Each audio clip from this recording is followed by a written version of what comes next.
Our next speaker is a man named Josh Prigge. Josh has actually been in this community for quite a while. He formerly was the sustainability officer at Fetzer, which is how we met him.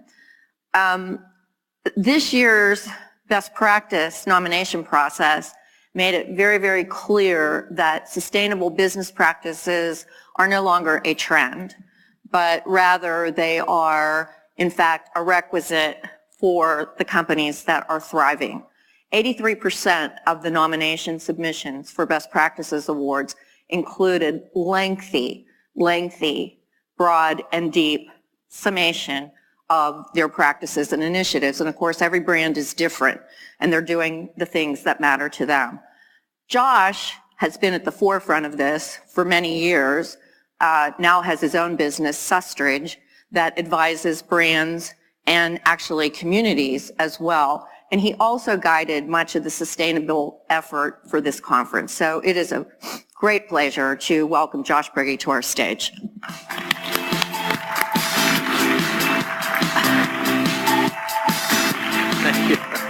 Thank you. Excellent. Thank you, Joni. Hello. Good morning, everybody. Thrilled to be here. As Joni mentioned, my name is Josh Prigge. I run a sustainability consulting firm, and really want to thank Joni and Wally for another great conference and for really bringing sustainability into the conversation, which they've been doing for many years. This is actually my fourth Global Best Practices Conference. My first two was with a company called Fetzer Wine Company, so I was representing them as their Director of Sustainability. And as a sustainability professional, a place like Fetzer really was a dream job. It's a company that had been leading the wine industry for decades around sustainability. So they were the first winery in California to operate on 100% renewable energy, the first zero waste certified wine company in the world, the first carbon neutral certified wine company, and so on. 100% of their vineyards are certified organic. And when I was there from 2014 to 2017, not only were we leading on sustainable practices, but we saw growth every year. We got numerous awards and recognition for the quality of the wine that was produced, great ratings from Wine Enthusiast and Wine Spectator, and the number 2 brand Bonterra actually won American Winery of the Year in 2016. And I say this because there's been this notion for many years that the ideas of generating profit and generating environmental and social impacts have been pitted against each other, and that you can't have them both. And what we're seeing now is, it's just not true. We're seeing companies all over the world that are not only doing well and doing good, but they're doing well by doing good. Meaning sustainability is driving value for their business. So that's what I want to talk about today, is how sustainability drives value. And so to kind of talk about what brought us to where we are today, and just give an overview of the kind of evolution of corporate responsibility. In the 80s, we had corporate philanthropy. So this was kind of reactive towards the environmental movement in the 70s. Companies were creating foundations, they were donating to charities, they were doing good works projects in their communities. In the 1990s, this turned into corporate social responsibility. So those companies were taking those good works projects they were doing and bringing them within their own company, within the own walls of their operations. And this is when the term triple bottom line became used a lot. Companies were focusing on people, planet, and profit. In the 2000s, this turned into corporate sustainability. So companies were realizing they could create a competitive advantage with a focus on sustainability. They started hiring sustainability employees and developing departments focused on sustainability. And now nearly every Fortune 500 company has, people in charge of sustainability. And the next step that's really exciting, that we won't get into a lot today, but just to mention it, some of these leaders are taking that next step, moving from sustainability to corporate regenerative development. Meaning they're not just sustaining the environment or sustaining their community, they're actively regenerating, restoring, and revitalizing. So moving from being less bad as a company to being more good. And so there's a lot of examples of, these huge companies that are doing super ambitious work. Walmart has a goal to reduce a gigaton of greenhouse gas emissions in their supply chain. Kroger has a goal that they want all stores to be zero waste by 2025. KFC has a goal that all consumer-facing packaging, plastic packaging, will be recoverable or reusable by 2025. And IKEA has a goal to become a net exporter of renewable energy by 2020. We're seeing over 160 businesses, large corporations, that have renewable energy goals for 100%. So this is the RE100 coalition, over 160 businesses now committed to 100% renewable energy. We have one of the most exciting movements in business, the B-Corp movement. Has anyone here ever heard of a B-Corp? A few hands, so a few more than last year. And this is growing every year. These are businesses that are people using business as a force for good in the world. So these are businesses that have met the highest standards for social and environmental responsibility. Patagonia, Ben & Jerry's, Danone North America now, there's over 2,700 of these. And this has led a new movement to create a new type of business in America. So there's now 34 states that have passed benefit corporation legislation to create a new type of business, a business that generates profit, but also considers its impacts on the environment and society. And we're seeing businesses lead not just by what they do and sustainability leadership in their operations, but by what they say. So from taking stances on social issues like Nike and Gillette to the 2,100 businesses now that are saying we're still in. So in reaction to the U.S. Pulling out of the Paris Climate Agreement, over 2,100 businesses and hundreds of cities and universities around the country are saying we're still in the agreement. We see this as important and crucial for our business and for the economy. So, you know, what I'm not here to do is to debate the climate science. That debate has actually been settled. We have conclusive evidence of that. And, you know, I'm not going to talk about the doom and gloom or the environmental crises that we're facing, because I think we're all very educated people and informed, and we understand the challenges that we're facing. But what I do want to talk about is the business value of sustainability, because there's really no denying. So we talked about the momentum. So why are all these businesses leading on sustainability and creating these ambitious goals? And we'll start with the consumer. So more and more people, more and more consumers, you know, led by younger folks, are purchasing sustainable products, and they're demanding purchasing from sustainable companies. They want to support companies that share their values and share their beliefs. So that trend is, you know, it's growing from millennials, Gen Z, and Gen X, but actually their older counterparts are not that far behind. And in 2017, Nielsen reported that the U.S. consumers spent $128 billion on sustainable products in 2017.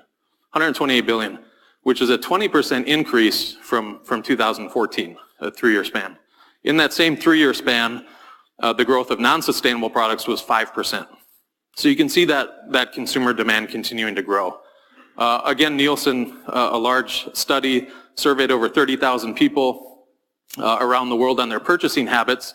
81% of them said it's extremely or very important that companies implement programs to protect the environment, and 73% said they would change their consumption habits if it was harmful for the environment. And so this is an important stakeholder, obviously, for this industry, for every industry. Another important stakeholder that is really pushing this movement, the sustainability movement forward, is the investor community. So more and more investors are looking at the sustainability performance of the companies that they're investing in. We're seeing an incredible rise in the ESG movement. ESG is the incorporation of environmental, social, and governance performance along with financial performance when making investment decisions.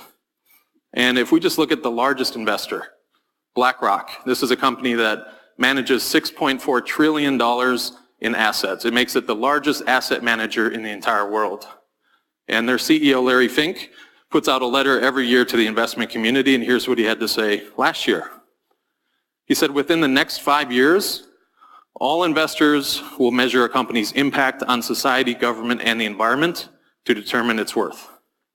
The CEO of BlackRock, all investors will measure a company's impact on society, government, and the environment to determine its worth in the next 5 years.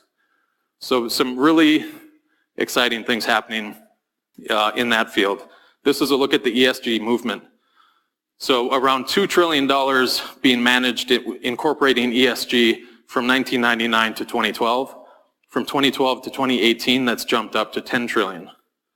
The investors obviously know something about sustainability. They understand the importance of sustainability for the long-term health and success of the businesses that they invest in. So what are some of these real proven benefits of sustainability? We'll start with the employees. So by 2020, according to the Millennial Impact Report, nearly half of the US workforce will be millennials. And just like millennials and other young folks want to purchase from and support companies that share their values, they also want to work for those companies. And they want to have purpose and meaning in their work. So a comprehensive commitment to sustainability, a mission to make the world a better place is what they're looking for. And also once they're employed, how do you engage them? Sustainability can really increase employee engagement, making them an active part of that mission and engaging them in sustainability initiatives. So the organization that's done the most research on the impacts of sustainability and employee engagement is the National Environmental Education Foundation. They've done 5 studies with PricewaterhouseCoopers, and the last one said conclusively that sustainability commitment, sustainability leadership leads to increased employee engagement. And sustainability engagement of employees has a direct positive influence on nearly every aspect of employee engagement, from alignment to pride to discretionary effort. Also reducing risks. So sustainability can help reduce risk in a company, not just the climate-related risks or the supply chain disruptions and water shortages and all these environmental challenges, but also PR risks. So a proactive approach to sustainability is going to help you avoid those PR risks in a world of rapid transparency where information is shared at an instant across the world. Also regulatory risks. So we have cities and counties and states around the country that are developing climate action plans, and they're developing new policies and regulations to reduce greenhouse gas emissions. Anyone here have any restaurants in California? Maybe a couple. So they passed a AB 1826 a few years ago that has put increased demands on businesses to divert organic waste from the landfill. And 4 weeks ago, January 1st, 2019, a new target was set, a new part of that law was implemented. If you have a business in California that produces over 1 dumpster of waste per week, so 4 cubic yard dumpster, you're obligated to have organic waste recycling. So food waste and organic waste. I'm sure everybody here is in compliance with that already, so no need to worry about that.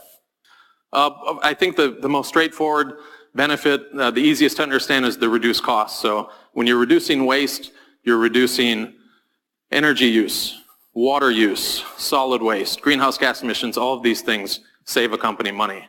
So there's a famous author named William McDonough, sustainability, circular economy thought leader, who wrote Cradle to Cradle and Upcycle. And he says there is no waste in nature. So when we look at nature, there is no waste. Everything has value. Everything has a purpose. Waste really is the result of design flaw. So we need to rethink and redesign the way we make our products, the way we operate our facilities, and the way we operate as a society. Sustainability is all about reducing, eliminating waste, and maximizing efficiency. Also driving innovation. So using sustainability as a lens to look at your business can lead to new innovations in your business and how things are done. New process changes, new products or services, the use of new technology or the creation of new technology, new management techniques. A Deloitte report entitled Sustainability Driven Innovation studied numerous companies and labeled them as sustainability leaders, innovation leaders, and they found that a sustainability leader was 400 times more likely to also be labeled an innovation leader. So what does this all kind of lead to? employee engagement and recruitment and retention, reduce risks, driving innovation, reduce costs. It leads to higher performing companies. And that's what the overwhelming research shows. Sustainable companies are outperforming other companies. Nielsen reported companies with a demonstrated commitment to sustainability were growing at 4% over the past year compared to less than 1% for non-sustainability committed companies. The UK reported that United Kingdom B-Corps, certified B-Corps, are growing 28 times faster than the national average. Unilever reported that their sustainable brands are growing 50% faster than their traditional brands. And the University of Oxford conducted a huge literature review of over 200 studies that looked at sustainability, performance, and financial performance. 90% of those studies showed that sustainability leadership leads to a lower cost of capital. 88% shows that sustainability leadership leads to increased operational performance, and 80% leads to better stock performance. So I know it's a lot of information, and there's a lot of things happening. A lot of it is new. The research keeps coming out, but I just encourage everybody to continue to learn about the business case for sustainability because there are so many opportunities out there.